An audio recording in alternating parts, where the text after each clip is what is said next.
বিয়ের দাবিতে আমরণ অনশনে বসলেন এক যুবতী। ঘটনাটি সাগরদিঘি থানার নওপাড়া এলাকার। জানা গিয়েছে, দীর্ঘ 7 বছর ধরে সম্পর্ক রয়েছে পিউ সরকার এবং সদানন্দ ঘোষের। বিয়ের প্রতিশ্রুতিও দেওয়া হয়েছিল। দুই পক্ষের পরিবারই সে কথা জানতো, কিন্তু গত 2 সপ্তাহ আগে হঠাৎই পিউকে বিয়ে করতে বেঁকে বসে ছেলে এবং তার পরিবার। আর এরপরই শুরু হয় অশান্তি।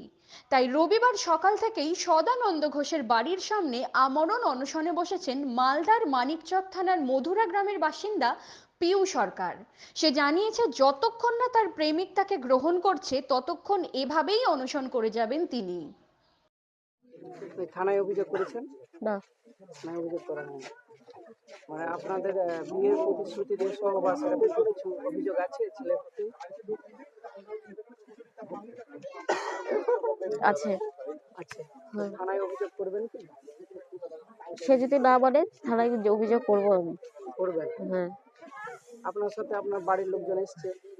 না, এখন আমি আজকে একাই চলে এসেছি বাড়ি থেকে। আজকে একা এসছে? হ্যাঁ, এখন ফোন করা হয়েছে, আসবে বলছে। সবাই আসে?